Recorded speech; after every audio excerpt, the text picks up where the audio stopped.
Unmute. Can you hear me now? Yeah. Oh, great. Okay, great. Thanks, Carol. Bye. Of course. Bye. Yay.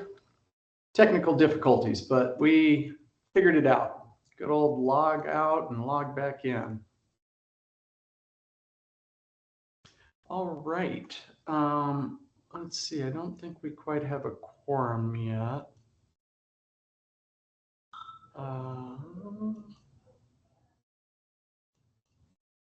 Oh, maybe we do. All right.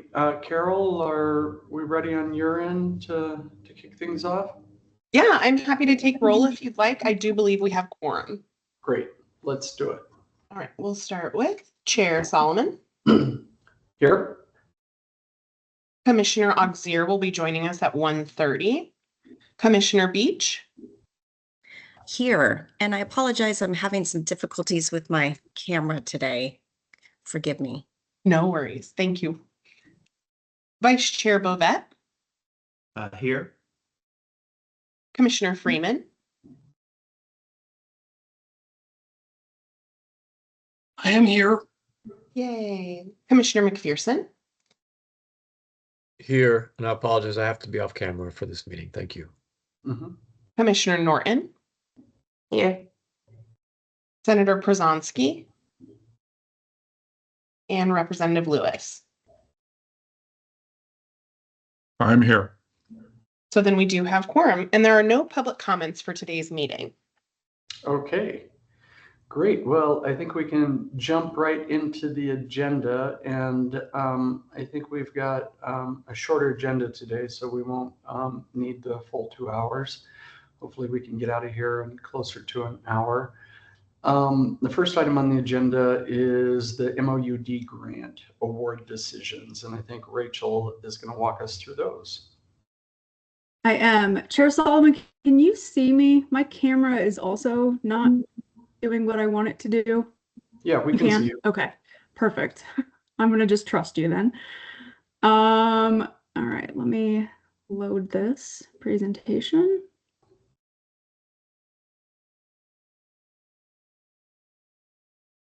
It's also thinking, so if somebody could give me a thumbs up when it appears, that would be fantastic. Can anybody see that?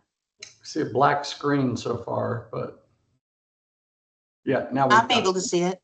I Okay. can see. Yeah. All right. Thank you for your patience. Okay. Good afternoon.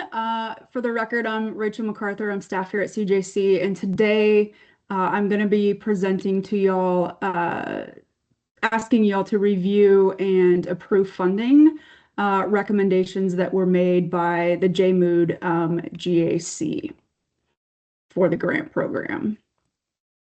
Just a reminder, this is where we're at. This is the jail-based medication for opioid use disorder grant program.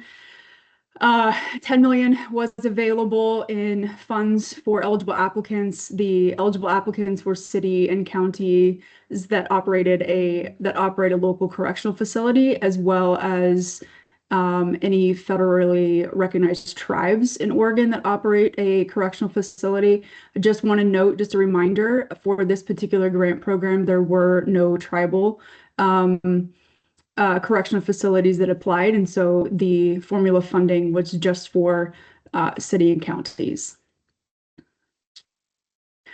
Okay, so this is where we're at today.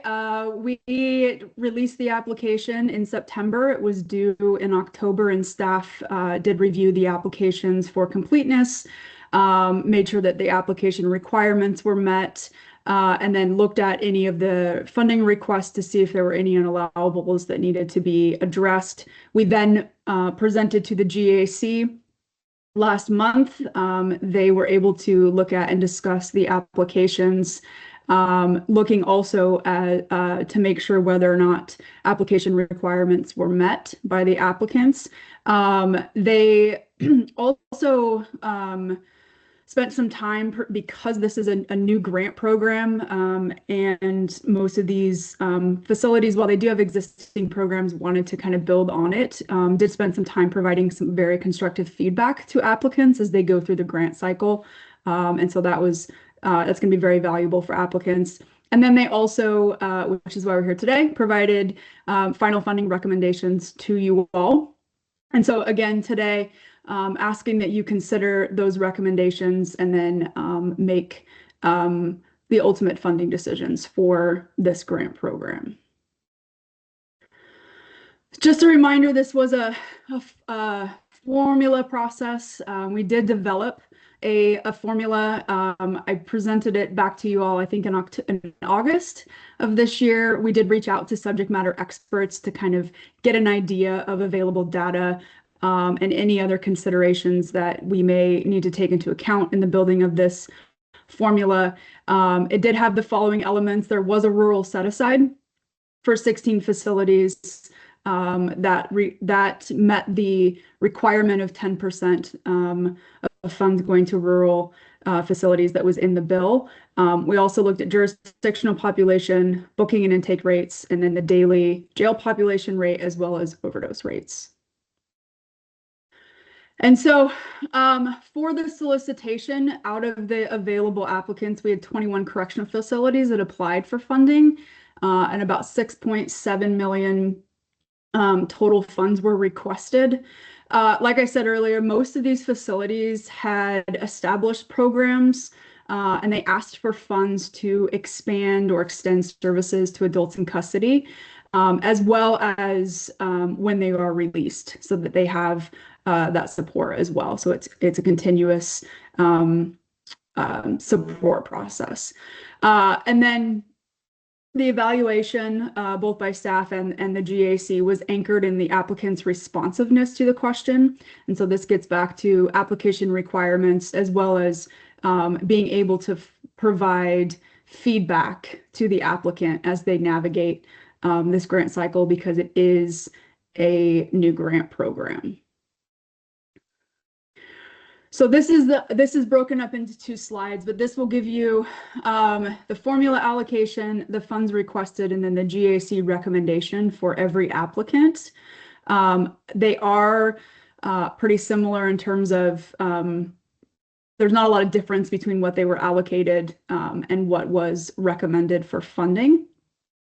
I'm just going to pause here just to, I think you all have seen this maybe in a memo, in a table, but I just want to pause here just to see if anybody has any questions on this batch of applicants before I move on to the next slide.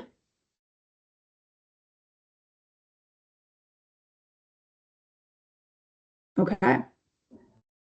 And then this is the rest of the applicants and their request, as well as the GAC recommendation. So the overall total GAC recommendation is, like I said, 6,716,488. So any questions on these recommendations that I can answer or any questions. Rachel, can you remind us the time frame for these MOUD grants? When the money would flow? Would it start July 1? Or is the money going to go out sooner than that? And- Yeah, so, oh, sorry, go ahead. I'm sorry. No, go ahead. Um, January 1st, what's the thinking?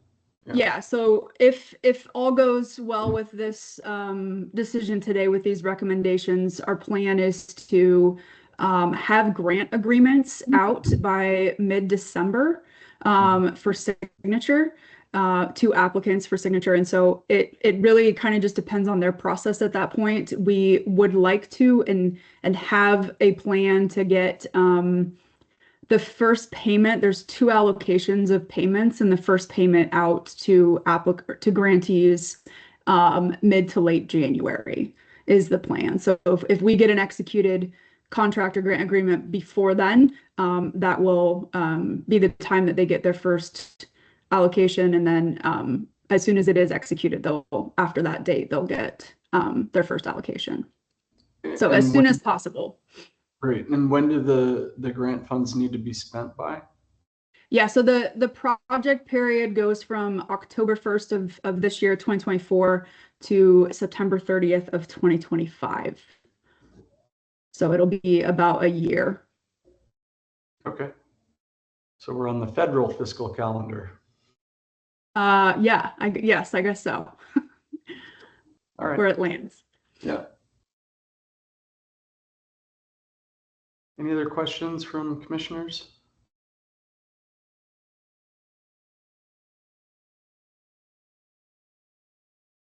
Chair Solomon, if there's not, I do have a slide for some potential motion language on the next slide. If you'd like me to show that, I can. I tried to pull out all of the counties that may have abstentions. Great.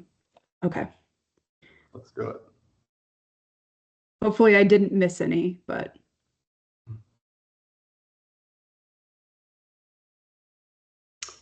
Okay,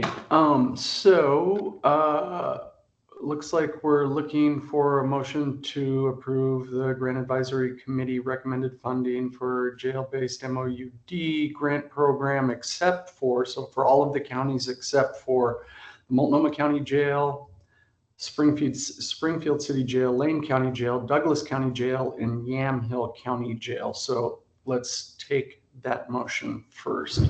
Is there someone who would like to make a motion to that effect? This is Commissioner Bovet. So moved. Right.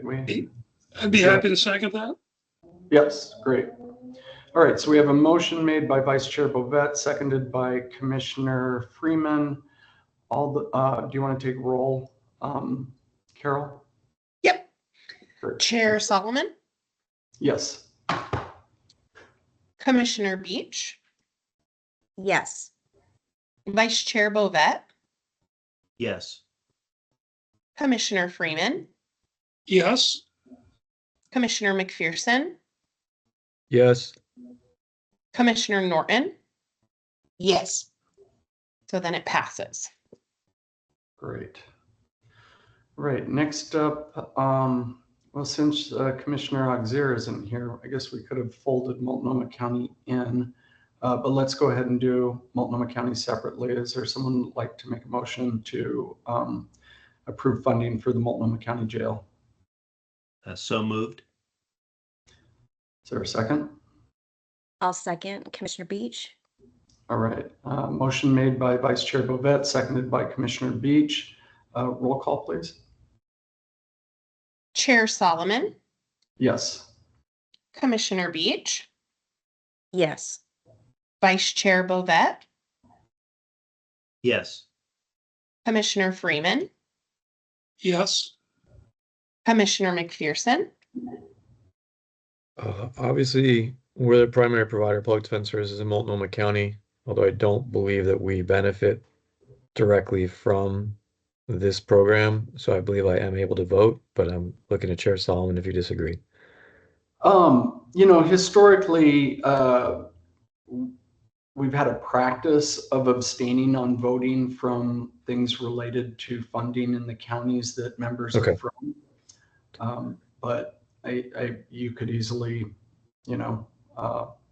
vote and declare that you don't have a conflict.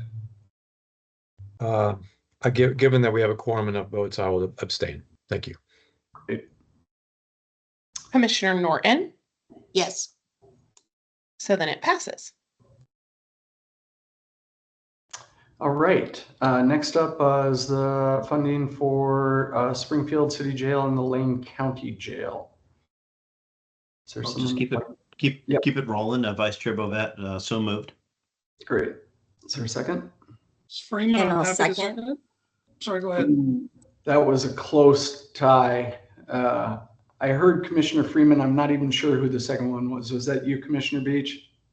It was. Go for it, Commissioner Freeman. Okay, I great. can withdraw too. I don't care. All right, so motion made by Vice Chair Bovet, seconded by Commissioner Freeman. Roll call, please. Chair Solomon. I will abstain. Commissioner Beach. Yes. Vice Chair Bovet. Yes. Commissioner Freeman. Yes. Commissioner McPherson. Yes. Commissioner Norton. Yes.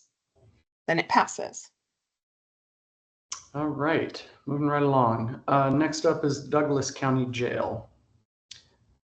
Who would like to make a motion to approve funding for Douglas County Jails program? As Vice Chair Bovet, also move. Is there a second?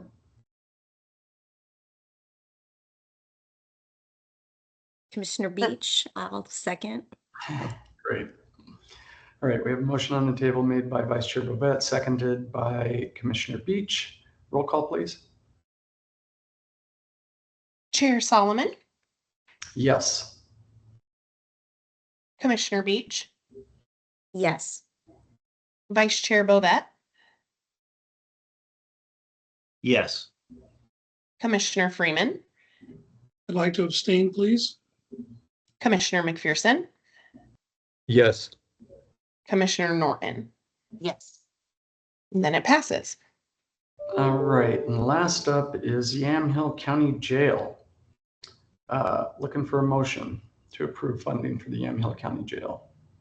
As Vice Chair Bovet again, so moved. Great. Can we get a second?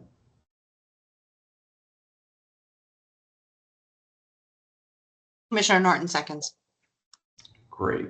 All right, motion made by Vice Chair Bovet, seconded by Commissioner Norton. Roll call, please, Carol. Chair Solomon. Yes.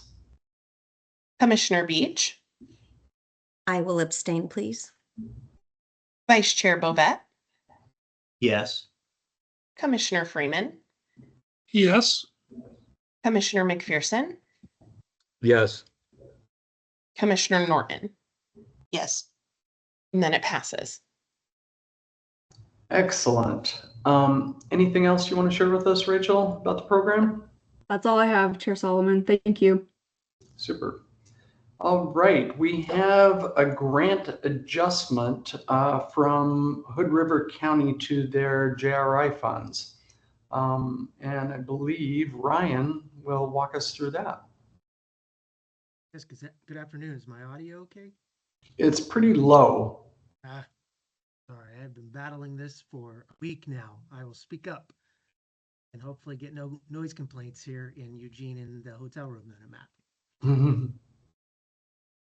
Okay, next check is, can you yet see my slides? Not yet.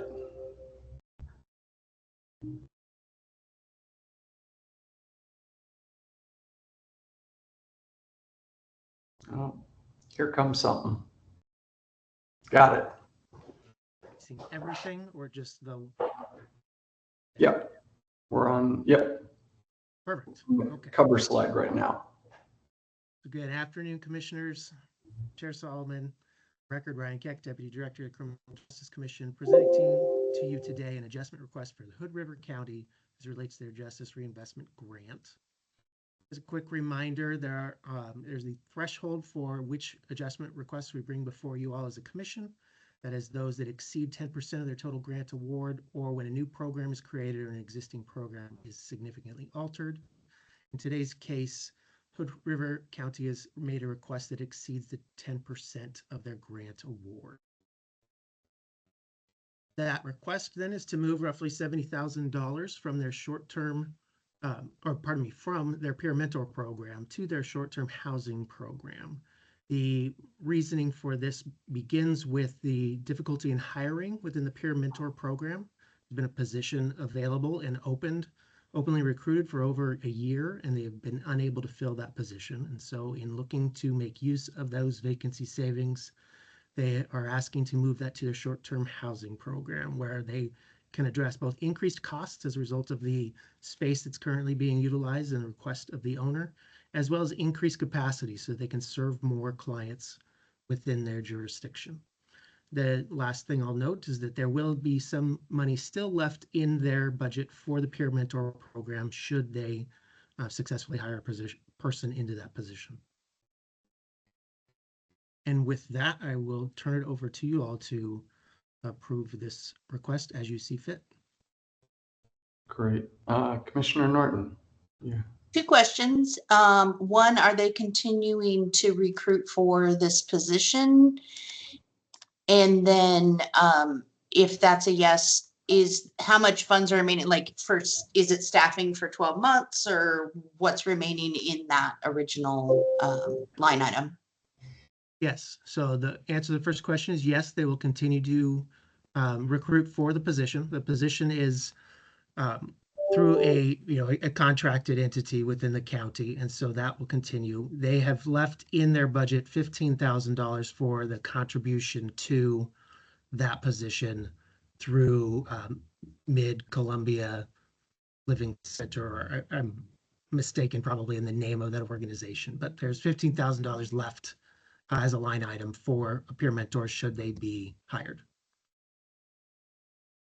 Thank you. Great. Any other questions or comments from commissioners about this request?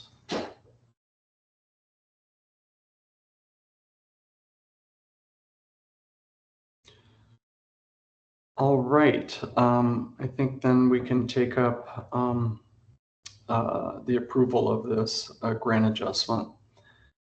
Is there a commissioner who would be willing to make a motion to approve the grant adjustment in the amount of $69,025 to Hood River County to move funds from their peer mentor program into short-term housing?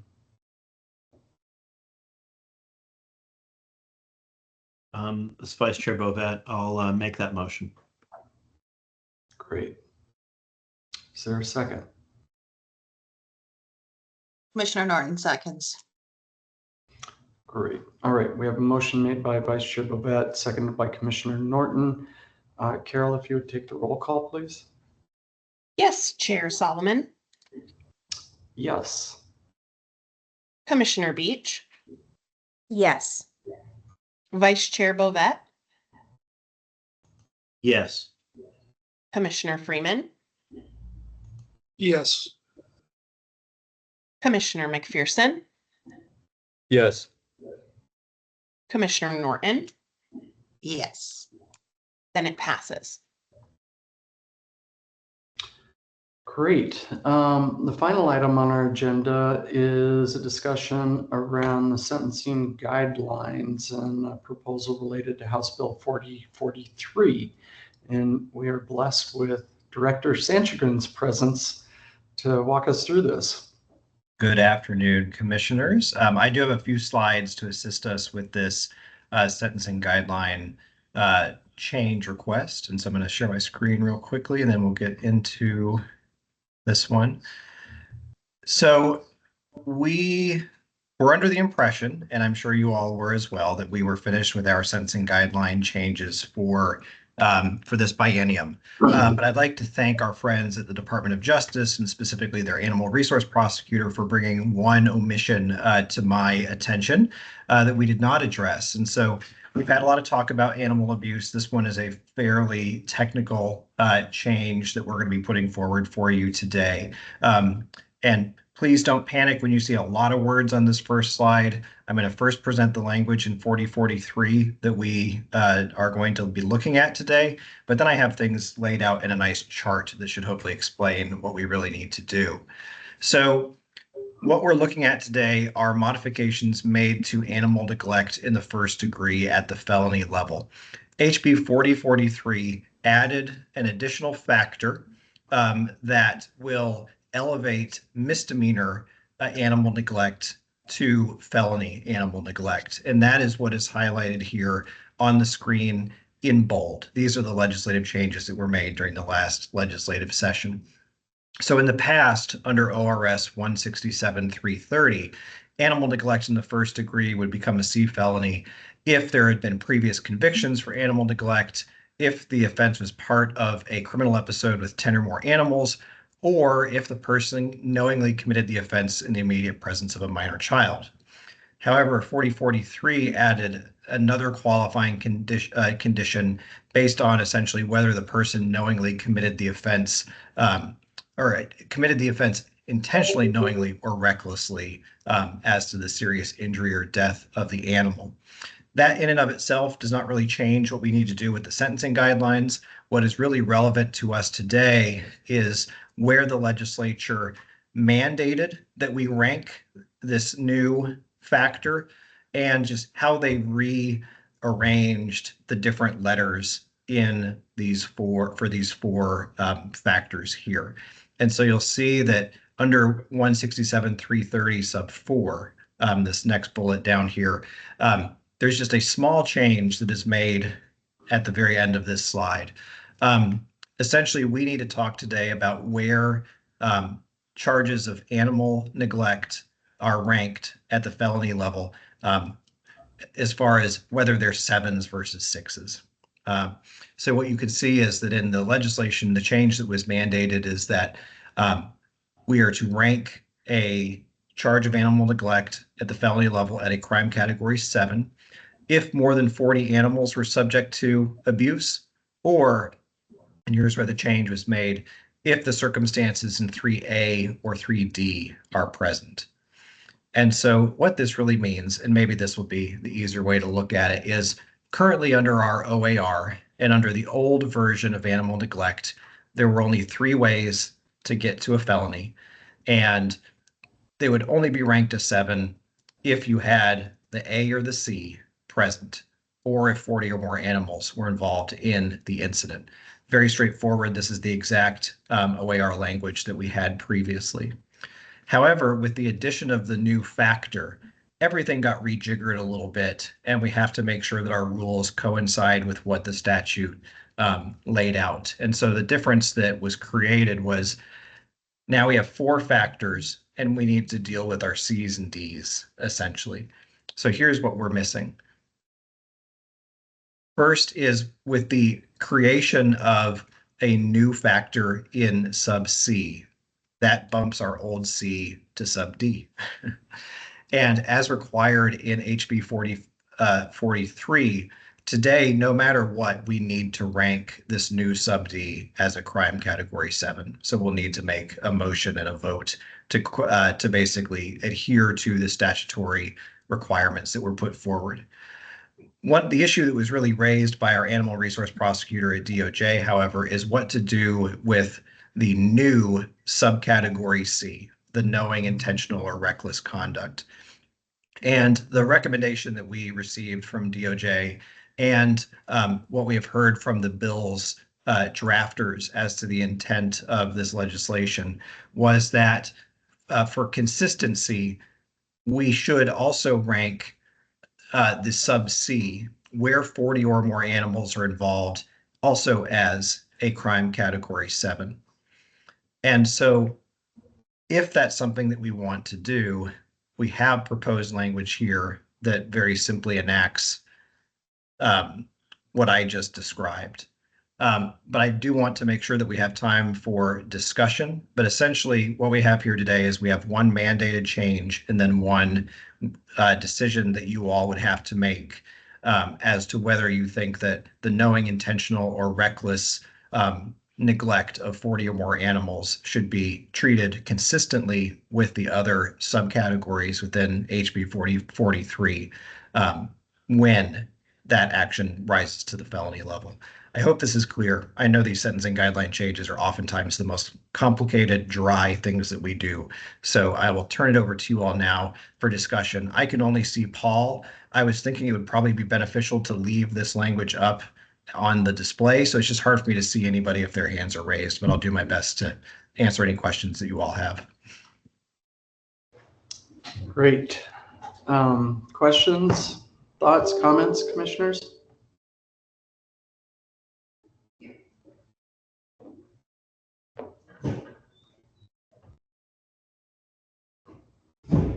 If there are none, I'm willing to make a motion to approve the staff recommended treatment and move both of these two open blocks into a category 7, one is required by law and one because it will create consistency. All right. So we have a motion. Any further discussion?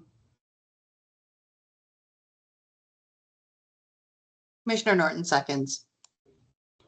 All right, so we have a motion made by Vice Chair Bovet, seconded by Commissioner Norton to move these both to a crime category 7. Carol, would you please take roll? I'd be happy to. Chair Solomon, Yes. Commissioner Beach, Yes. Vice Chair Bovet, Yes. Commissioner Freeman, Yes. Commissioner McPherson, Yes. Commissioner Norton, Yes. then it passes. All right. Has Commissioner, anything else on this, Ken? I would just mention real briefly that just for that awareness of the commissioners, one thing that we're required to do statutorily for all of our sentencing guideline changes as well is that we have to submit to the legislature a legislative concept during every long session to actually approve these changes that we made. And so especially with regards to the sub C that we just ranked, if what we did is inconsistent with the legislative intent, which I believe it is not, then they have another crack at this. And so that's just another reminder too. But that's a bill that when we begin to talk about legislative session, as we get a little bit closer to session, I'll flag that for you all. Just like what we just went through, it's the most boring technical bill that you can file in any legislative session, but we'll still talk about it. And we can track that as it goes along. But I just thank you all for working through this with us today. And yep, that's all I've got, Paul. And I'm not sure if I saw Commissioner Auxier come in yet. Like I said, he texted me and said he could be in around 1:30 or so. Great. So do you have any updates you want to give for a couple of minutes and give him a chance to show up? Sure. Yeah, a couple updates that might be relevant to the commission just in general. So we have been coming to toward the end of the governor's budget build process. The governor's budget is going to be released on December 2nd, so that Monday right after Thanksgiving. And so we'll be prepared at the December meeting that will happen just a few days later to at least review the major funding recommendations that we have for CJC. We're paying the closest attention to our behavioral health package that we've been putting through the process, and we feel cautiously optimistic that we'll be able to get some funding recommendations there through that process. We're also finalizing legislative concepts, and we should have some guidance on that as well, so we can talk about those. I just talked about the one, our rules bill, which is very boring, but a couple other things to flag as we begin to move forward. We're also getting to the point that we have a few folks who are going to be transitioning off of the commission. One is Commissioner Auxier, who we're waiting for, so we can say a couple nice words for him as he transitions from his role at the Multnomah County DA's office to the bench. But then also, while it's still a few months away, and I don't want this to be taken that we're looking forward to it, but our long-serving commissioner and Vice Chair Bovet will be wrapping up his time in April. And so we are in the current planning stages of having our next quarterly in-person meeting in Washington County, hosted by our wonderful outgoing vice chair, so we can honor him appropriately at that in-person meeting. So we have a couple things coming up that will be both a little bit sad, but a little bit exciting as well as we move on and see some new faces on the commission. Commission staff right now is working to ensure that we have both of those seats ready to be filled during session. So hopefully during that springtime period, we'll be able to identify some new members there. Great. Anything else? Those are the big things that are on my mind at the moment. All right. Well, But it looks like I was too fast. yeah. So I think it's still, even if Commissioner Auxier is not here, it's worth publicly acknowledging and appreciating his service on this commission. He's been on the commission for as long as I've been on it and has been a trusted and thoughtful voice. And his presence will be missed on the commission. Certainly, I'm happy for him moving to the bench in Multnomah County. But I'm going to miss him on the commission. So I don't know if others have any other thoughts they'd like to share, but I have definitely appreciated working with him over the past couple of years. I just echo exactly what the chair said. I had the privilege of working with him as a commissioner, both in his role as an elected district attorney up in Columbia County for a while, and then even before that as a deputy district attorney in Multnomah County, and again today as a deputy district attorney in Multnomah County. And look forward to seeing him on the bench in Multnomah County, and he'll be missed. Indeed. All right. Well, unless anybody else has any other comments, I think we have wrapped up in record time. So we will be giving folks back 1 hour and 23 minutes of their day. Look forward to seeing you at the December meeting. Try and stay warm and dry. I know in certain parts of the state, it's been a little rough lately. In fact, I lost power twice yesterday. So do take care, drive safe, and be well. Thank you all. It's sunny and beautiful in Douglas County. Thanks, everyone. All right, take Take care. care.